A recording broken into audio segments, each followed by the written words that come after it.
Today's podcast is brought to you by Audible. Get a free audiobook download and 30-day free trial at audibletrial.com/new music industry.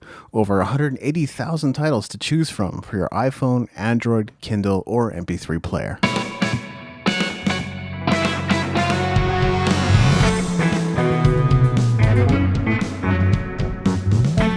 You're listening to the New Music Industry with David Andrew Weeb. Today I'm chatting with videographer, musician, and a dear friend of mine, João Filipe. How are you today, João? I'm doing fine, man. Thanks for joining me. Thank you. Thank you for inviting me. Finally, man, after 2 years, I was every day thinking, when is it going to happen? I bet you were, yeah. Like you say, it's been a while since we last talked, and this conversation is really long overdue. But as they say, better late than never, right? And this isn't the only open loop I've created with the podcast. Rest assured, I've started talking about growth hacking and other things that I haven't even started to put the bow on yet. But this is one of those things that needed to happen. So just to get this out of the way, why don't you share with the listeners what you're working on these days? Mm-hmm. Well, it's really good that you ask me these days, because then it would be a really long story. But so right now, I'm a creative producer in the fields of video, music, and events. So basically, what I'm doing right now, I work as a freelance in Europe. I'm a videographer in the music industry. I either work with artists, labels, tours, and I also do a lot of productions in Portugal, not as one videographer, but I assemble teams and I direct teams accordingly to the projects to answer video needs from festivals to anything really related to video. Yeah. I know that wasn't your original focus. So how did you end up in video?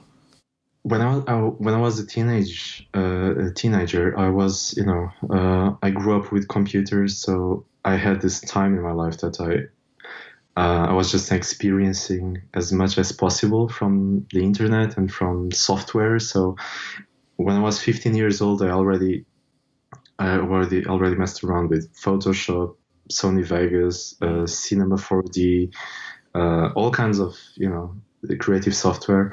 So I had that spirit already in me. But then I got into video more seriously when I started my music project. Mm-hmm. I put it out. I put the EP out, social media, website, like everything. And after the release, I realized that I wanted to keep up with the content. And I realized that video was like the best thing that I could do to keep up with content. So I started to document what I was doing in a vlog format, what I was doing to promote my project and what I was doing around the project. And really quickly, people started to ask me for video. And that's when kind of a light turned on in my brain. And I realized that I was doing something interesting that people wanted from me. That was the first thing that never happened. And then the most important thing is that I could use video to bring value to the others.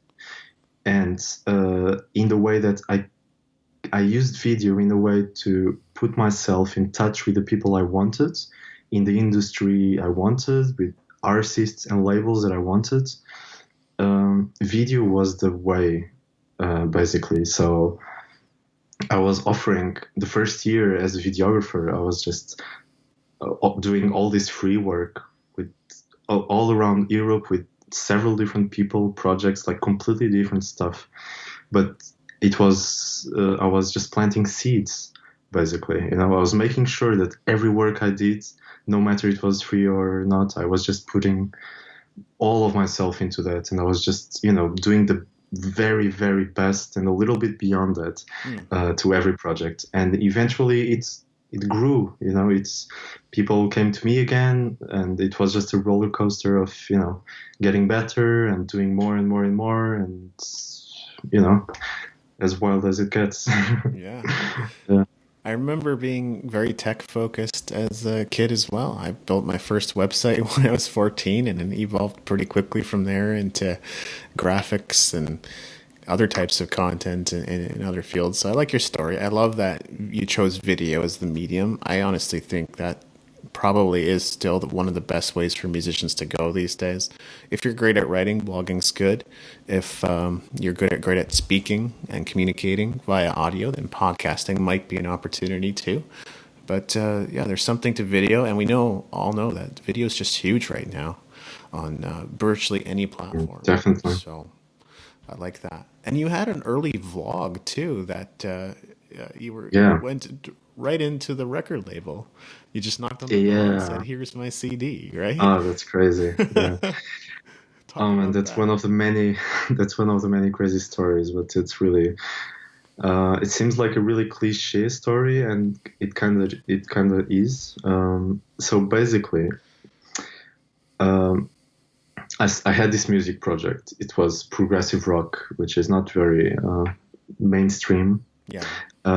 And there was this label called Kscope that I was always a fan of, and I loved the artists, and they had all my favorite artists at the time. And it for me, it was always like the dream label, the label that one day if I sign myself to that, it will be like the dream. Like so. What happened was I was in London attending to a masterclass at Warner Music, and I had a couple days off, and I decided I was recording everything that I was doing in London through video.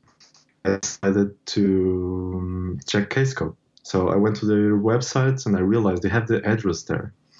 So yeah, all right, so let's go there, right? Like, what's the worst thing that can happen? And I went there. I literally knocked on the door. Well, actually, I rang the bell.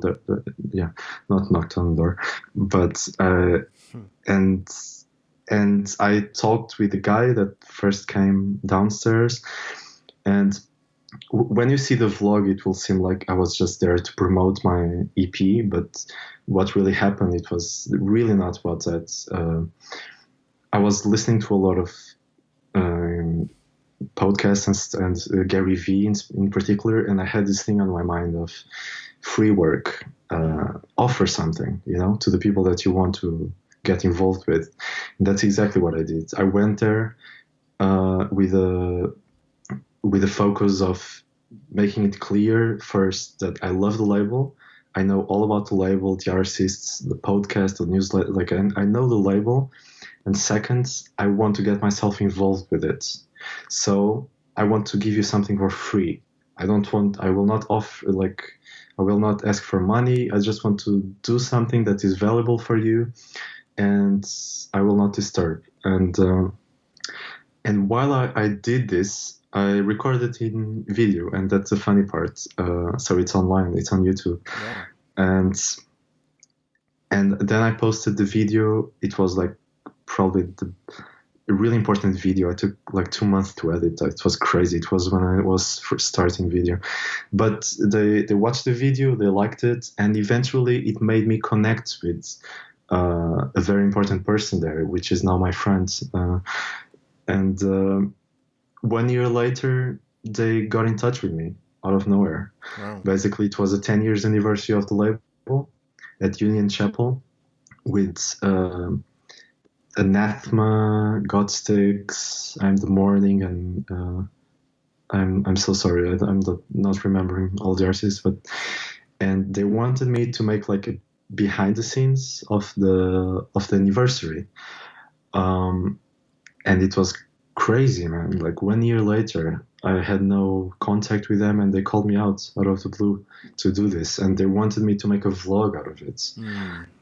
So it was just a dream come true completely. I was giving my face for the label I love, and I'm finally doing a video for them. It was crazy, yeah.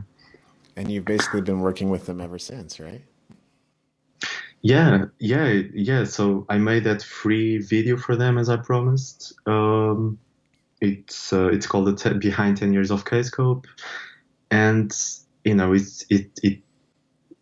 what happened was what I wanted and what I was expecting. I just wanted them to see me working and to see that, you know, I know I can work good and I can really bring value to you. So I managed to show them that. And since then, like I've been, yeah, it's quite crazy. Like I do different kinds of projects with them. I go to London regularly, and it's mostly like I have some crazy idea that I'd like to do with some of the artists in Kscope, and eventually I send a message to them, and they trust me, and you know, they support the work, which is like a dream come true. It's amazing. Yeah, I'm really happy with that. Yeah. It just goes to show too, like there's huge opportunity in video right now. I have a friend who got into it and he was making a pretty good living at it for a while. I think he's changed his focus again. I have friends that, you know, shift focuses every few months, but you know, Yeah. that's the world we live in right now anyway. Who doesn't? Exactly. Doesn't. I've changed my focuses many times. So, I mean, you were one of the early supporters of the podcast, which I loved. And to this day, your Yeah. testimonial is one of the main ones featured on the website. Yeah. Love for you to talk about what sort of results you got from applying the ideas I've been sharing on the show. I can't remember exactly what was the. I remember this comment. I remember having this time in my life that I felt I need to write a huge comment to him because I was getting a lot of value. I don't remember the exact like intent, like the exact thing, but I know that I was hearing a lot to the podcast. I started to listen to your podcast when I was promoting my music project, and in that time I was just searching for all kinds of content. Everyone who's talking about how do you get into the industry. I was just, you know, subscribing and downloading episodes and hearing, and your podcast was the one that clicked on me the most, like completely. Many different reasons. Like you give tremendous a lot of value to people that are promoting their music and are growing as a musician. Like in practicality, you give a lot of advices, ideas that are definitely like really useful. But the thing that really clicked me about you was actually the name of your podcast, Music Entrepreneur. You know, like it was making perfect sense to me, the combination of these two words. Like, Yes. and you were the only one that I discovered that really brought that up. You know.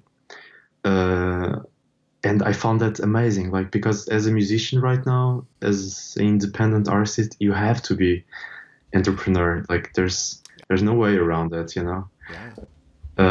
So I was really happy that you addressed that, and all your content was following that idea of do it yourself. You have, you know, all these promotional things, like, Especially the internet. yeah. I was trying to remember something more specific, because I know there was some specific things. If you give me a second. Well, I'm looking at episode 40 of the podcast, and Yeah. episode 40 was about bundling and packaging your music products to maximize earnings. Now, you commented on this, but what's interesting is what seemed to resonate with you was this content, and in your case, creating video content. So out of that episode, you got that you needed to create content to get your music and your brand out there. Right. I remember. Yeah. That probably creates a bit of context. Yeah, exactly. I know what I mean now. I totally remember even the title of the podcast. I heard it a couple of times, actually. I still listen to it. Yeah, I think it's a great one, man. It's really a great one, man. What clicked about me, about that podcast in particular, was you were talking about creating more content than just the music. Yes. Thinking more about everything else that goes around the music. And it was just making a lot of sense to me at that time. Like, I feel most musicians are just thinking about their music, and they don't realize that everything else around their music is almost as important as the music itself.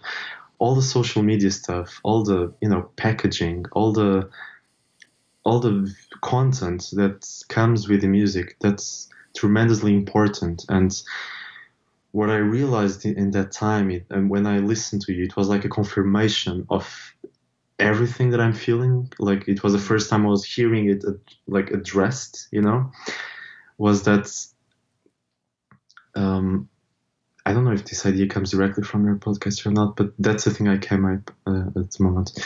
Anyway, is that the most important thing for an artist is to build a relation with the audience. Right. And to connect with the audience, Yes. If you think, well, like all the artists that you like, that you listen to, all the artists that you call your favorite artists, you have this special connection inside of you, this special relation, a certain feeling that you have towards this artist that was built over time. But it was not only about the music.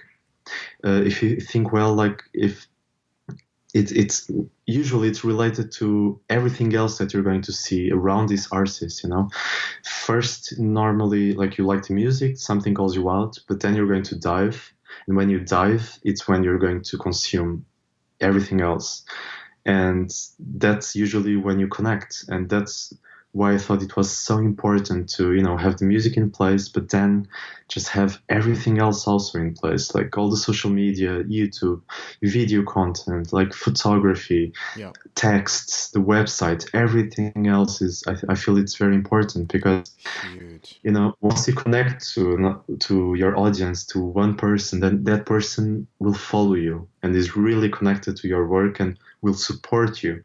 So what I found important in that time is not so important that people will buy your music. It's important that you connect with people and people get connected with you and try to lay down the traps. I don't want to say traps. It's not negative, but to lay down, like, just create a lot of things that people can raise their curiosity about you. And that's just the starting point. You expressed it very, very well. I think that's what strategy looks like in the music industry today, right? Is having a website, having different types of content, and then extending your arms out to the various social networks. And that's not what's being taught out there right now. There's just some really trendy stuff that people want to fixate on, the little tactics that don't lend themselves to strategy. You can use the tactics as part of the strategy. You know what I mean? Like a strategy is a container for all of your tactics. So if you want to use sales funnels, use them. If you want to use Instagram, use them. But don't think of those as strategies because they're not. They're just tactics. And you can use those tactics to engage, build that relationship with your audience who are then interested in you. Mm-hmm. And you're not just coming across as a salesperson constantly launching something.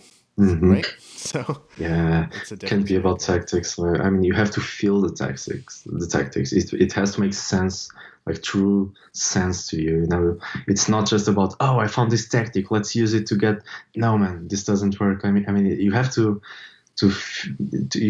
feel it's right. That's the main thing. You have to feel it's right for you and for your path, because I truly believe that your instinct knows way more than your brain, and in the long term things might make sense in another way that you weren't thinking before.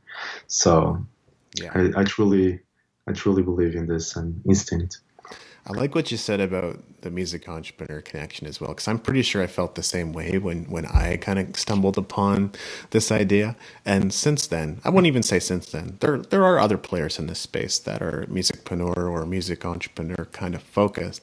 I just kind of, again, I worry that some of them are maybe missing the point or not really getting what this really represents for people. I don't think it's stuffy. I don't think it's boring. I don't think it's about putting together a resume. I don't think it's about becoming a great manager of a theater. I don't think it's about wearing a suit and a tie. It really is just about taking ownership of yourself first and foremost. It's not even about like saying no to labels. I'm not anti-establishment at all, which is another, I feel like, a common misconception in music entrepreneurship, that you should be anti-establishment. Not at all. You can build an awesome career on your own and then choose whether you want to be independent or label whichever makes more sense to you. So that's where I see things going. Yeah, that's the whole point. It's what makes sense to you. That's the whole point. Yeah. You have to find it out, and only you can find it out. And it can be anything, man. It can be going to a label or not. It can be getting that music video or not. It can be anything. There's no right way. There's no wrong way. You just have to find it out for yourself. And the only way to find out what's your way is to try things and to just try things, just put out stuff, just try out new things, just get involved, just be confident with yourself, just don't be afraid to put yourself out there, to knock on doors, like, you know, and things will happen. I think things kind of magically happen when you are on your way. Yes. On your right way. Absolutely. Definitely. And another thing by comment was just that around that time that I released that episode 40, I had some pretty rapid fire ideas that I was kind of going like, why has nobody covered these monetization streams in the music industry? Or if they haven't really expressed it very well. And I could say it really quickly in a 5-minute episode of a podcast and be first to market, maybe not quite first to market, but could be one of the first people to really address the topic in a way that people could just go, oh, I can do that? Yeah, you're right. Why haven't I started this already? Exactly. The tools are all out there now. So whether it was affiliate marketing or bundling your products or setting up your membership site, you know? Everything is out there, man. Everything you need to know. Like, it's all the practical things. Everything is out there, yeah. Yeah.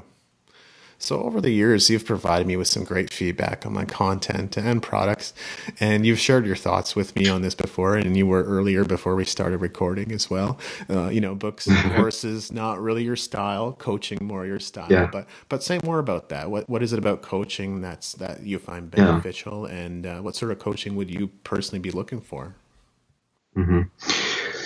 So, I had many different coaches along my life, which were generally my professors, like my guitar teacher and other teachers that I was, and eventually they became coaches. Also, my music producer that I worked a couple of years ago. So, I wasn't looking for them. It just happened. And I realized that they were not just teachers, but they were kind of mentors in this way. They were helping me out, like in the broader term, not just that particular thing, but in life in general. And I found like I grew like a lot during those times. It was different times for sure. But anyway, I feel that when you have a coach, you kind of feel more secure in a way. You feel that you have a constant person to reflect what's going on with your life, what you feel, what you want to do. Like, you have constant feedback, and if it's the right person for you, then it will be a really positive thing to you. And it's not easy to find the right coaches. So right now, what I feel is I don't have any coach, and I feel that it's not always. Most of the time, I feel that I know what I'm doing by instinct. I know that I'm going somewhere. But a lot of times I also think that I'd like to get even more advantage. So I feel that with the coach, maybe I could get more advantage of what I'm doing, be even more productive, be even more tactical, and just get even more out of my life and as a freelancer, as a professional, as a human being. Although I feel I know what I'm doing, at the same time I feel maybe I could be doing even better, So that's why sometimes I feel maybe, having a coach, someone that I could talk with and have a different feedback, maybe it could be cool, yeah. And books and classes and stuff. So books for me I have a very complicated relation with books, because I didn't grow this reading habit when I was young. It was something that I had to do it later, and all the books I consume, it's like it has to be something truly meaningful to me, but in the creative and artistic way. So I never read, what's it called, like this genre of books that like the books that you. exactly. Personal development. Yeah. I never read like personal development books or something like that. It's always something that I have to feel connected with, but artistically, um, because then that's the drive I need to keep reading it, you know. Yeah. And classes and so on. Like I felt that the best class I could get for myself was to experience it myself. And every time I had to learn something specific, I would go on YouTube. But that was just my path, you know. I think uh, courses, books, everything, it can be extremely useful as it is for a lot of people. And I think you just have to find out what's the best thing that's makes sense to you. And it's like it Yeah. can be books, can be classes, can be anything, can be looking at the plants outside, anything. Yeah. Yeah. It's the funny part is that you could totally delve into those resources yourself, or you could access somebody who has already read 200 books, who's already, consumed thousands of podcasts, who's already been to dozens of conferences and courses. I'm kind of describing myself there, but not pitching myself. No. But I like what you Yeah. said. When the student is ready to teach your peers, coaches and mentors come in many forms. I've paid for coaching myself and intend to pay Yeah. coaching again in the future. It just doesn't make Yeah. sense for where I am right now and what I'm doing. But absolutely, as I continue to grow, I would absolutely get a coach. And, more often than not, it's a thing of, what are you going to do this week? Oh, I guess I'm committed to doing this. And your coach will say, I guess. No, you're going to have that done by next week. And then you go into Yeah. it. And That's the thing. Yeah. It's that's, really good. I mean, yeah, it's not only about you, but you have this person in your head that you know that you have to show something or work on something, and I think it's good. It can be really good, yeah, definitely, and especially when it's something regular. That's yes, that's another really good thing. It's that every week at this time on Friday, whatever, you'll talk to this person, and it's it's it's good. This routine thing is just great to build a skill or to anything.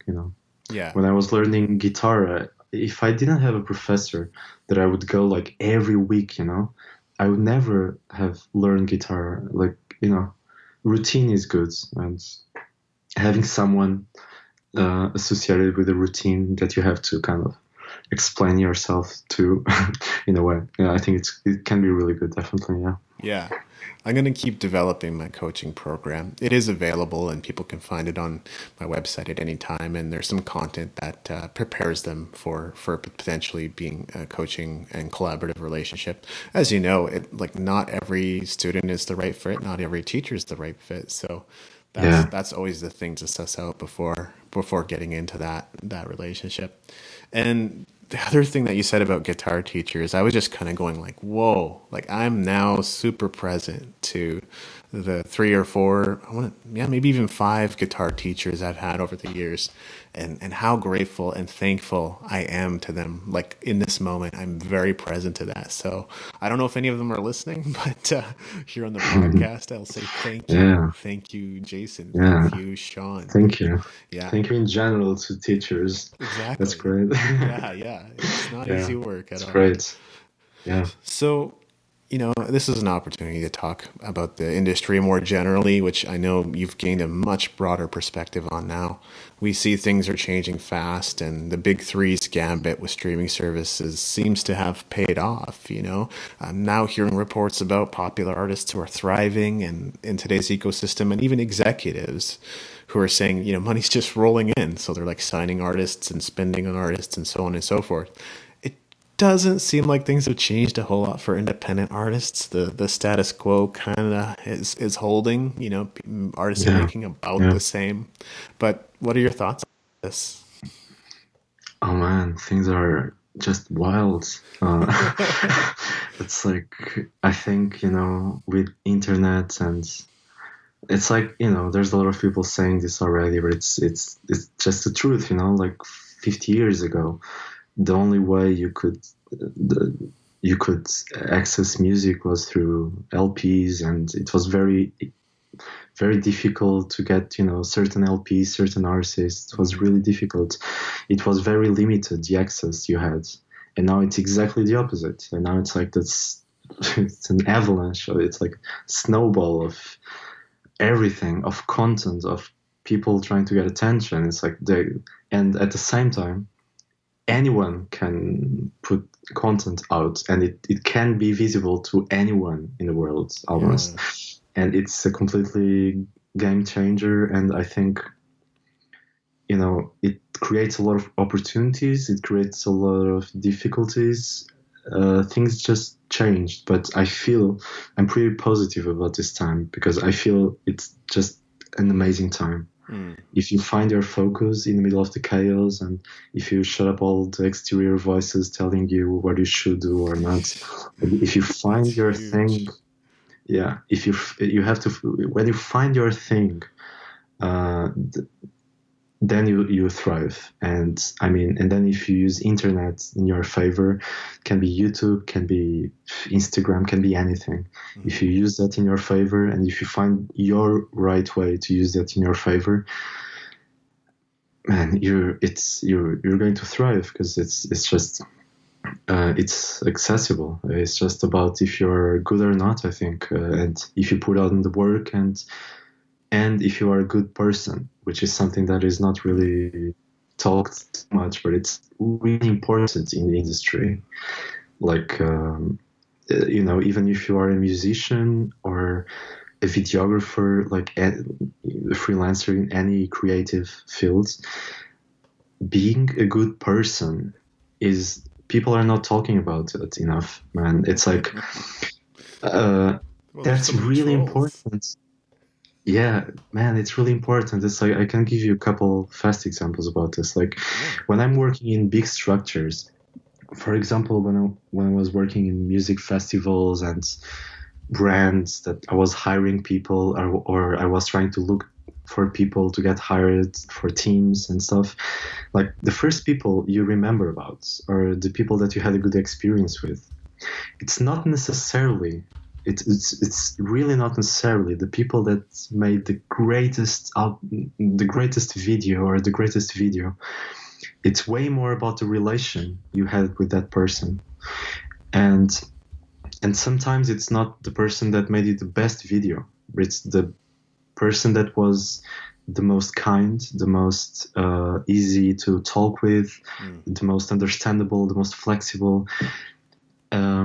And another example is when you go on tours, on music tours and so on. It's like,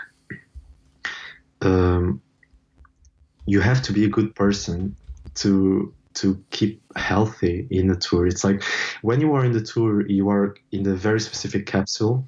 You are in a bus or whatever, constantly changing locations. Every night there's a show, and it's a very specific capsule. Like, you are traveling a lot, but at the same time you are not really anywhere, and you are always with the same people. The same engineers, the same lighting guy, the same musicians, the same the roadies, like the tour manager, like everyone. It becomes kind of your family. Yeah. And the personalities of people really gets a huge importance, And while on tour, being a good person, it's like 50%, man. It's like, of course you have to be good. Definitely, that's the basis, Either it's music, either it's being a light designer, videographer, anything. But the other 50% is you have to be a good person, man. And it can become a nightmare, especially on tour. It's like a relationship, man. When you have a girlfriend, everything's perfect, and then you move together to the same place, and then everything, sometimes it can go really wrong. Things raise because you are living with that person, experiencing a lot of things during the day that you weren't before. And then, their personalities and really comes to the top and gets another kind of importance. So yeah, man, be a good person. Yeah. Please share more of this. It's important. I recently Yeah, heard Mark Tremonti from Alter Bridge and Creed on Wikipedia yeah, Fact or Fiction, and he was talking about this very thing that the band Creed just couldn't get along, which is why they don't tour, quite as they're not doing quite as much. They've made an attempt at sort of coming back or doing tours and reunions and so forth, but yeah, every time it's just back to the same old, problems and issues with the band members, which says a yeah, lot. You know, I talked about this as early as episode 17 on the podcast. Don't be a jerk. yeah, And definitely, I've since definitely. expanded on that too, because I had questions about how do I restore a broken reputation. I'm like, that can be tough, but it's not. It is doable for sure. Yeah, definitely, Just definitely. because of my reputation, and I've helped out with different events locally. I mean, I'm not in Calgary anymore. I'm in Abbotsford now, closer to Vancouver these days. But when I was in Calgary, I would help out with local creative events a lot, and I even co-founded one community of communities there as well. And I would sometimes get referrals, because my co-founder would then just refer me to another friend of his who's doing regular summer events, and pretty soon I would find myself helping out there too as well, and performing on the stage just because I could play guitar and sing. And the craziest part was all I did in those engagements usually was just show up, be myself, help out in whatever way I could, Hmm.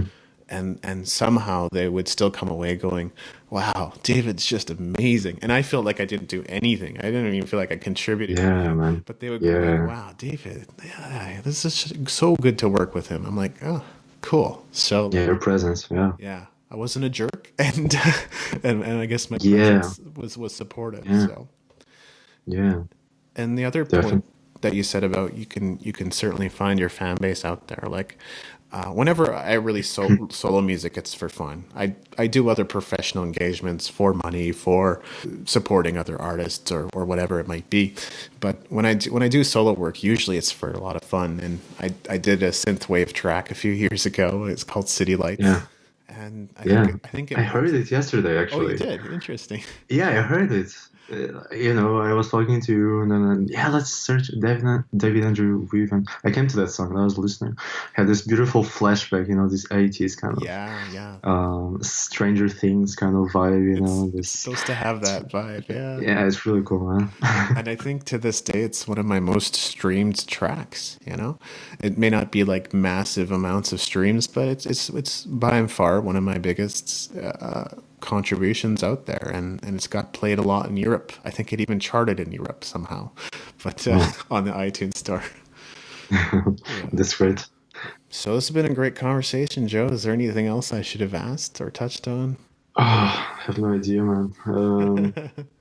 There's just, we could talk about everything and nothing because in the end, Yes. it's like, man, just do it. Just do whatever you feel like doing right now, and especially the thing that comes from within, and not the thing that you saw on Facebook Mhm. or your mom told you or you heard somewhere that it would be good if you do that, man. It's all just, it's really dangerous. It's, there's a lot of voices right now, especially with social media, and you feel depressed really easily because you are constantly comparing Yeah. yourself. You are constantly judging yourself through what you see, and it's total poison. I feel it's really good. Don't get me wrong. I love social media, but you have to be conscious while using it. So I just think hearing yourself and doing the thing that you feel like doing right now, it's the right thing in long term, and because it will just be a build up. And as I said before, I deeply believe your instinct knows more than your brain. Yeah. So yeah, so I think yeah, that's really it. I mean, That is uh, powerful, man. Yeah, yeah, you gotta follow. You gotta follow your heart, and you're exactly like you say. There are so many voices out there saying, "Do it this way. Try this. Try that," and you're like, "Look, I've heard you. I got your ideas. I gotta stay focused on this idea that I'm working on right now, though. If I'm ever gonna get anything done, can't be spread. So many different ways. If you want to get anything done, you gotta exercise focus." So we can be excited about a million different things, but I'm sure there's a difference between somebody who's been excited about a million different things and someone who finished a million different things in their lifetime. Definitely, man. Yeah. Definitely, man. It's so easy to get excited. It's like every day you feel excited, and then you talk about that, and it's this idea thing. It's just, I honestly, I get really turned off when people are talking too much about ideas. Like I instantly feel, 5 minutes talking about something, an idea or something that could work, I instantly start feeling really bored and feeling like I would prefer to be home doing my thing, because that's Yes. how things happen. It's not, talking is important in some stages, but things happen, and the great things in this world happen through someone in a little cave somewhere in the world just doing the thing for 10 years straight, Yeah. believing in it, and that's how great things happen. I feel people waste too much time on ideas and talking about it, and talking about the thing they thought last night and they are thinking about. Man, just either save it to yourself or just start doing it, because once you start talking about it, you'll start to lose energy, and it will lose momentum. So yeah, I think that's relevant too. Yeah, I'm gonna go a little woo-woo on it, but our body is in perfect alignment. So it starts up here at the head with the vision. We get the vision for what this idea and this project is going to be, and then our eyes, we begin to see it. Right? We start to see how this idea could become a reality, and then we speak it. Yeah. So the speaking part's important, but like you said, you can't get stuck on speaking it, because now it's got to go down to your heart and become a powerful impact that you want to make in the world. Yeah. Then it goes down to your gut. And then finally, well, you give birth. So Yeah.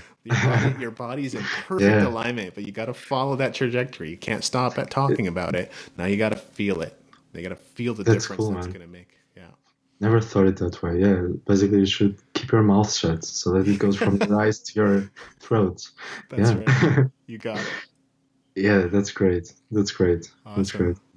All right, perfect note to end this on. Wow, what a conversation. I am just so present to being grateful. Grateful for you, grateful for the many teachers I've had. Awesome. I love this. Man, yeah, I'm grateful for everything, for your podcast, for, just keep doing what you're doing. It's amazing, man. I'm sure you're going to bring a lot of value to people, as you are already. And we could be talking for hours, I feel. I'm sure But in we the end of the day, Yeah. in the end, it's just, just quit this podcast right now and just go and do that That's thing right. Go that and is do in it. your head right now. Just do it right now. Don't think anything. Just, you have a message and read message, just turn it off. Just go and Don't do worry, the no. thing. We are so distracted in these days. So distracted. It's crazy. It's crazy. So Well, we'll catch up. We'll catch up again, Joe. This has been awesome. yeah, for part 2, I hope so. Yeah, Two. it's been amazing. We'll do it. Okay. Definitely, man. Thank you very much Thank for you. having me. Yeah.